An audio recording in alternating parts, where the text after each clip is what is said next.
Le domaine de la Vallée, à Vandeuil, donc dans l'Aisne, a une superficie d'environ 50 hectares d'eau pour une propriété d'environ 80 hectares.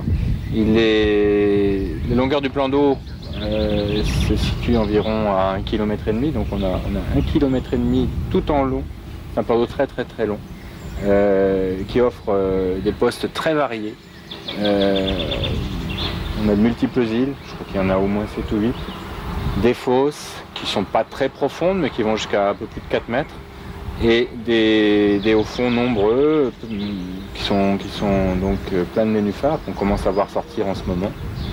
Donc de nombreux fonds, des fosses, un chenal aussi qui va se dessiner, se matérialiser de plus en plus vers le fond du plan d'eau, qui servait aux barges autrefois à amener les cailloux extraits vers le quai de chargement au bord du canal, puisque le canal longe le plan d'eau sur toute la longueur.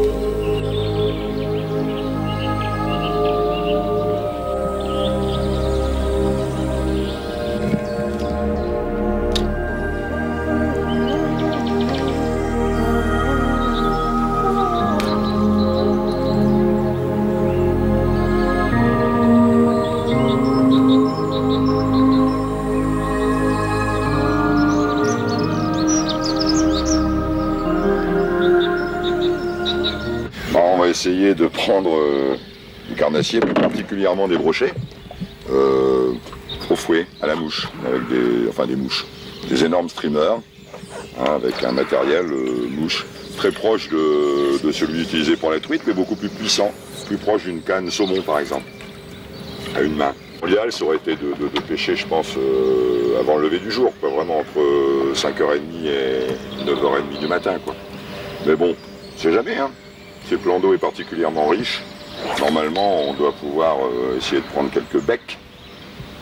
Voilà. On va essayer de faire toute la bordure. De l'île là. Il y a des bois noyers. Donc on a mis des mouches anti-croches. On va essayer de ne pas perdre nos mouches et de ne pas accrocher les mouches systématiquement dans les branches.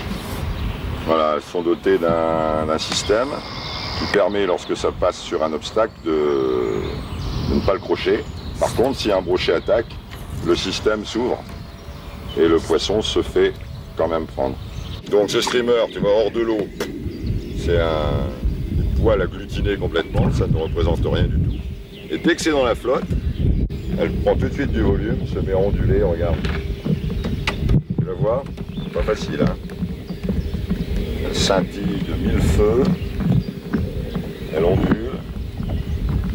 C'est là que le brochet attaque.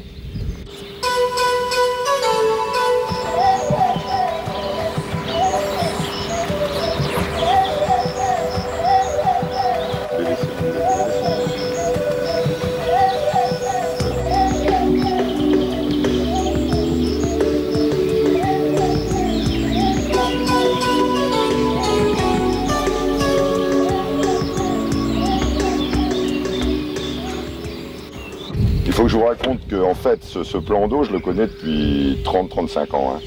C'est-à-dire que mon père, avant qu'il soit géré et qu'il appartienne aux nouveaux propriétaires, à une certaine époque, était actionnaire ici. Et on venait pêcher le brochet. Et ici, entre les deux îles, là, on voit un chenal. Là. J'avais 16 ans. J'avais l'âge de Pierre-Louis. J'ai eu un départ au vif et j'ai ramené un brochet de à peu près 42 cm. Et en le ramenant, j'ai eu un brutal arrêt. J'ai cru que c'était une souche. Et en fait, non, c'était un brochet d'1,24 m exactement, qui avait sauté sur le petit brochet. Alors, je l'ai laissé repartir. Je l'ai ramené 3 ou 4 fois à la barque. Mon père était à genoux. Et si on n'avait pas de gaffe, il essayait de l'attraper par les ouïes. Alors, on ne l'a jamais eu. Alors, on sait qu'il fait 1,24 m parce que la semaine suivante, quand on est venu, un gars au même endroit a pris une grosse femelle d'1,24 m. Elle faisait 26 livres exactement. Voilà, et j'avais 16 ans, c'est donc il y a 36 ans. Une larme. Une larme. Alors si ça pouvait se reproduire aujourd'hui, ce serait extraordinaire. Enfin, pas elle, mais tout au moins sa descendance. Voilà. Philippe, qu'est-ce que c'est que cette construction hétéroclite? C'est d'anciennes passerelles, je pense, qui permettaient d'accéder aux îles pour la chasse au canard à l'époque. Et par contre, aujourd'hui, c'est tout délabré, mais ça présente un intérêt majeur pour la pêche. Bon, aujourd'hui, je ne sais pas si on fera bouger du poisson dessus, mais on a déjà sorti des cendres ici, des brochets. Il y a énormément de poissons, bien sûr, qui viennent là. C'est l'intérêt de ce site où il y a des caches partout, une multiplicité de postes divers. Il y a des hauts fonds, il y a de l'eau qui ici est un peu verte, qui là-bas, vous verrez, va être très claire. On a des îles, on a des berges abruptes au bord des îles, on a des arbres noyés. Donc on a plein de postes à prospecter, on n'arrive jamais à en faire le tour. Voilà, pour l'instant, on n'a pas encore vraiment trouvé les poissons. On a eu une touche tout à l'heure dans les arbres noyés, mais on espère qu'on va tomber dessus. On va passer tout à l'heure de l'autre côté, dans la partie beaucoup plus claire, où les sources arrivent dans le plan d'eau. Et je pense que là, peut-être, les poissons se tiennent là, plus volontiers. Bon, puis le brochet, c'est un poisson qui n'est pas toujours évident. Donc aujourd'hui, il n'est peut-être pas non plus disposé à répondre tout de suite. On va voir. On a toute la journée pour ça.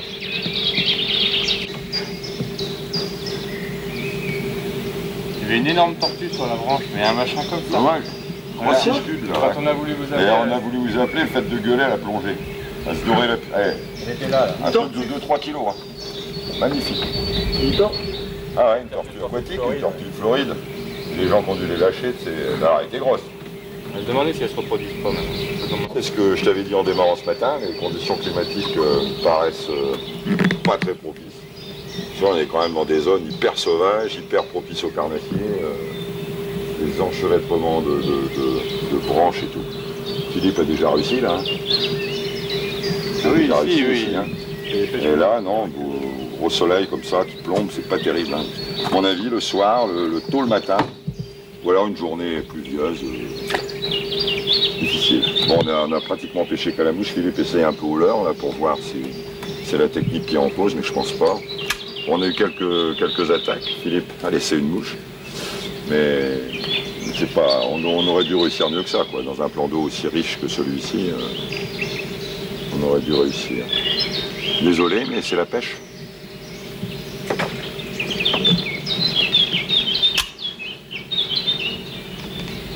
Alors voilà des streamers à brocher, différentes conceptions, tu vois. Soit montés sur des hameçons simples, avec des languettes de peau de lapin, et puis des produits brillants, des tincelles, on appelle ça des tincelles, hein, différentes couleurs. Ou alors avec des poils de cervidés d'étain, voilà, par petites mèches successives.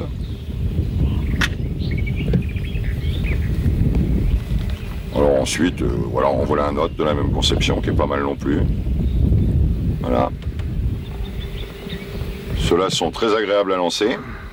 Et puis on a fait davantage avec des peaux de lapin, voilà.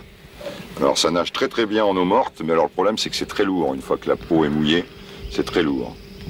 Alors là c'est pareil, la mouche n'est plus belle parce qu'elle est agglutinée, mouillée, mais sinon dans l'eau c'est plein de vie, quoi. Ça gonfle, ça respire dans l'eau, comment dire. Et c'est monté avec des hameçons en conséquence. Voilà, des hameçons différentes tailles. Ça, là, ce sont des 6-0 en l'occurrence, hein, des hameçons longue tige. Adaptés, hein, bien sûr, ça fait quand même un leurre qui fait une quinzaine de centimètres de long. Là. Les yeux sont des yeux collés. Hein, et puis la tête est enduite avec une résine époxy, avec un durcisseur. Voilà. Et durée de vie de ce genre de...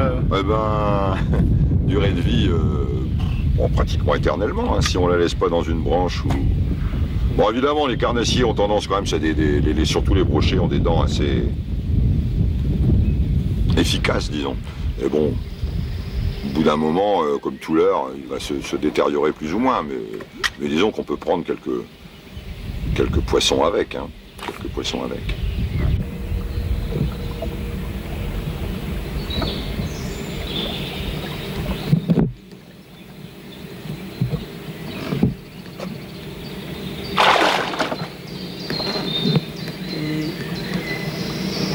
Donc là, nous allons arriver sur un ancien chenal qui relie les deux parties du plan d'eau, qui est lié à l'ancienne exploitation. En fait, c'était un chenal qui était dragué régulièrement pour que les barges puissent passer du fond du plan d'eau où on chargeait les cailloux jusqu'à la partie sud du plan d'eau où l'exploitation a dû continuer. Et ce chenal est bien marqué encore, on le voit là, avec les nénuphars qui commencent à pousser, on voit qu'il s'arrête là, et sur ce chenal très marqué, on trouve régulièrement des cendres en poste. Donc c'est un poste très intéressant. On va l'essayer, on va bien voir ce que ça va donner.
Cette pêche de l'après-midi, avec des techniques complètement différentes, nous dit la même chose que la pêche de ce matin, c'est-à-dire que les carnassiers sont brutalement tombés anorexiques.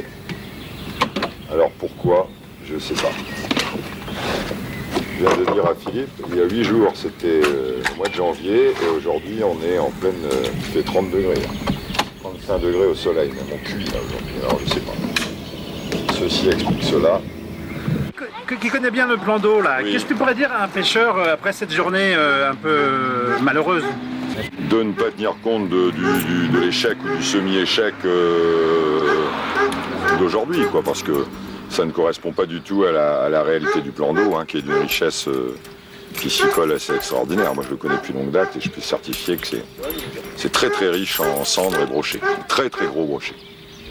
Donc tu donnes rendez-vous à tous les pêcheurs? Absolument, absolument, et moi je reviendrai si l'occasion se présente, il n'y a pas de problème. De toute façon, pour avoir des poissons, il faut venir à la pêche. Absolument, pour attraper des poissons, il faut aller à la pêche. Si on se pose des questions sur le temps, ceci, cela, non. Il faut avoir la ligne dans l'eau, c'est la condition sine qua non pour prendre du poisson.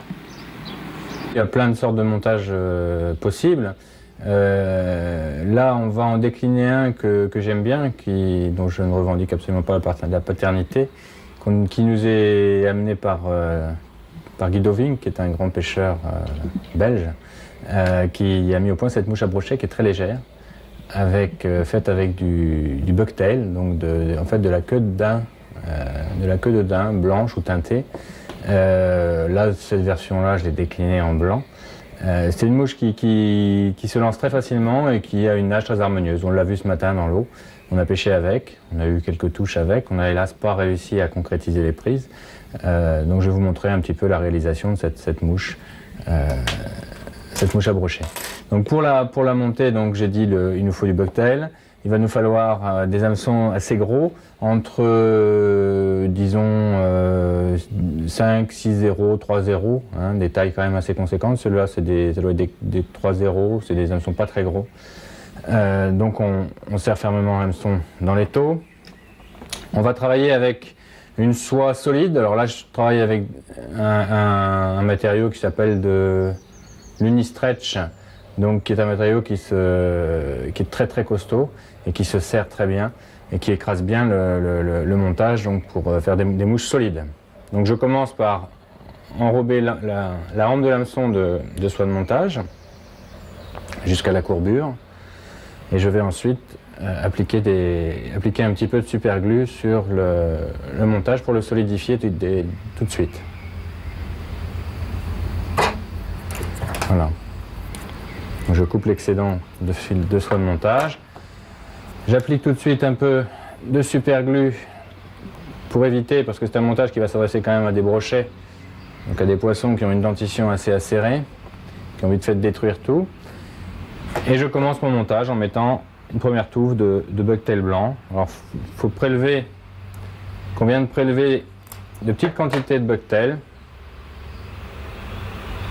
à la fois, petite quantité par petite quantité, et les emprisonner en égalisant les poils, d'emprisonner les poils sous 2-3 tours de fil de montage. Donc on met une première mèche. C'est un montage où il faut être relativement patient. Une deuxième mèche, etc.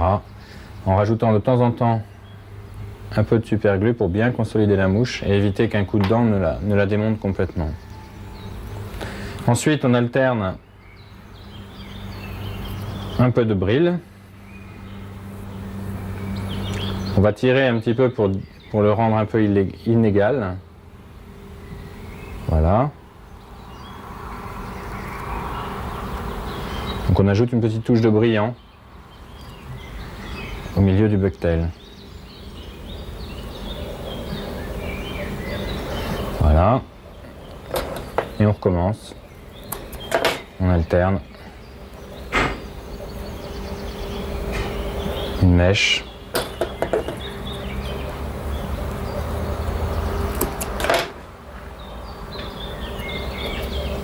Donc en fait ce montage n'est pas foncièrement compliqué. Simplement aller jusqu'au bout en s'appliquant, en mettant un peu de cyano de temps en temps, ou un peu de vernis, hein, peu importe.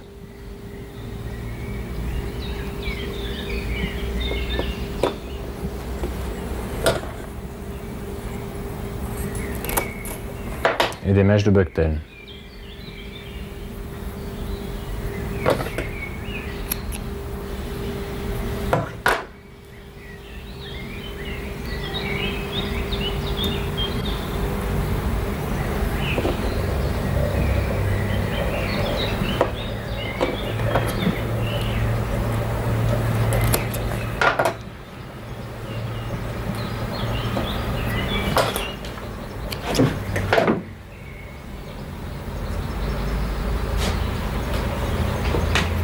Donc je remets, j'ai mis 3 mèches à peu près, je vais remettre une petite mèche de brillant.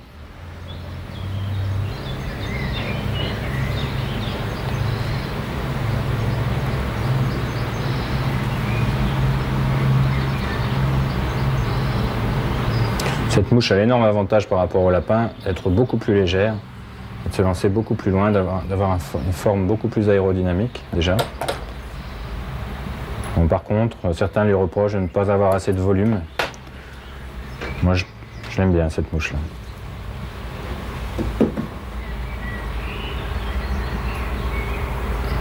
Et voilà, donc là, on arrive à la dernière mèche de bucktail. On va finir tranquillement la tête de la mouche. Donc on fait un petit nœud de raccordement. Et on va lui donner, pour lui donner cette allure un petit peu plus sympathique, on va mettre une autre couleur. Donc on va faire une tête orange. Bon là c'est vraiment du choix de... Je pense que le brochet n'est pas aussi attentif que nous à toute cette débauche de couleurs. On va faire une jolie petite tête orange assez esthétique sur laquelle on collera les yeux autocollants. Voilà.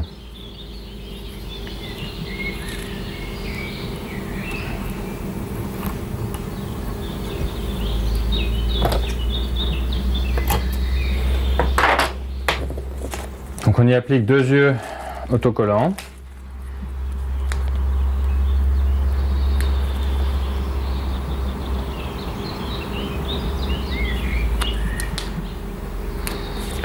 Que l'on aura ensuite dans de l'époxy afin de créer une tête à cette mouche. Donc on équilibre bien les 2 yeux et ensuite on prépare un peu d'époxy et on passe le corps à l'époxy et la tête délicatement à l'époxy pour obtenir au final ce résultat-là, hein, le résultat suivant, Donc une mouche avec un corps entièrement solidifié et une tête bien solidifiée et de forme un peu conique, qui va donner une résistance totale à cette mouche.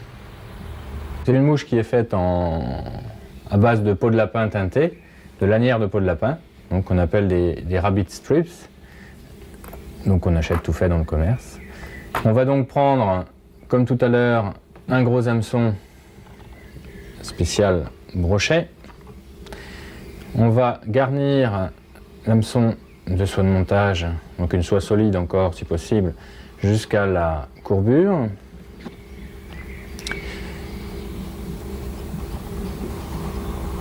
Une fois arrivé à la courbure,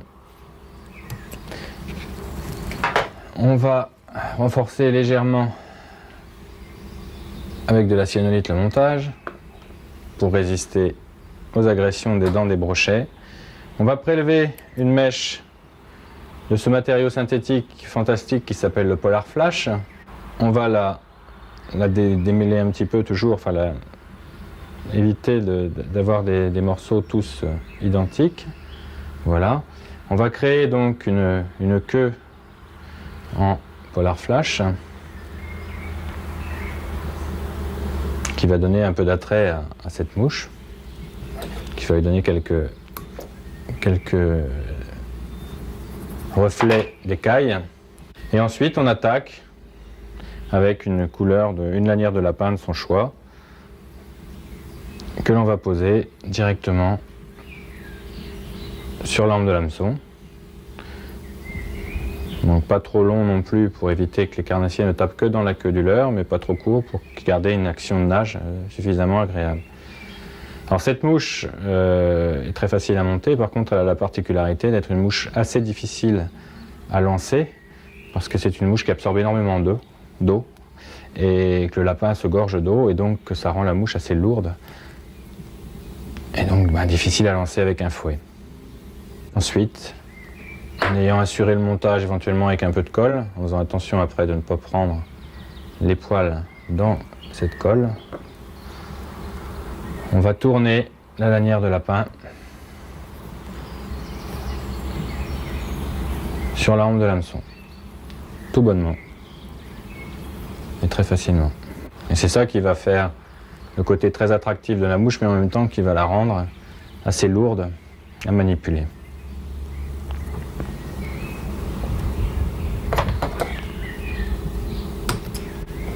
On peut bien sûr associer différentes couleurs de lapin, associer différentes couleurs de brille, de tincelles dedans pour m'amener des touches brillantes, des touches étincelantes. Parfois même, il convient de ne mettre aucun brillant dans le zonker quand les poissons sont très méfiants, très réticents à tout ce qui brille. Enfin, le principe général est là. On peut aussi lui ajouter des yeux, bien sûr, si l'on le souhaite.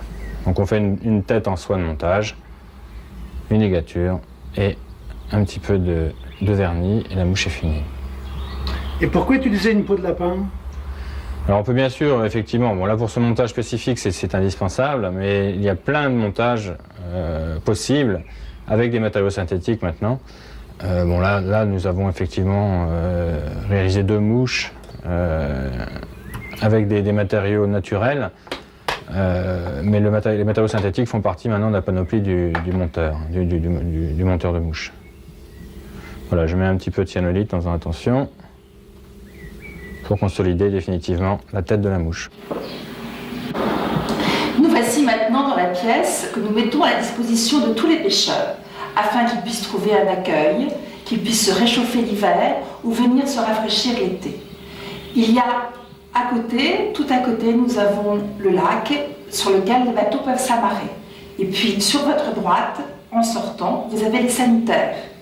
Voilà, voici une pièce que nous pensons fort agréable, chaude, confortable, pour que vous puissiez à tout moment passer de bons moments. À la pêche, ou même vous reposer. Et puis vous, mesdames, si vous accompagnez vos maris et que vous ne pêchez pas, pourquoi ne pas venir vous reposer ici un petit peu ? À bientôt.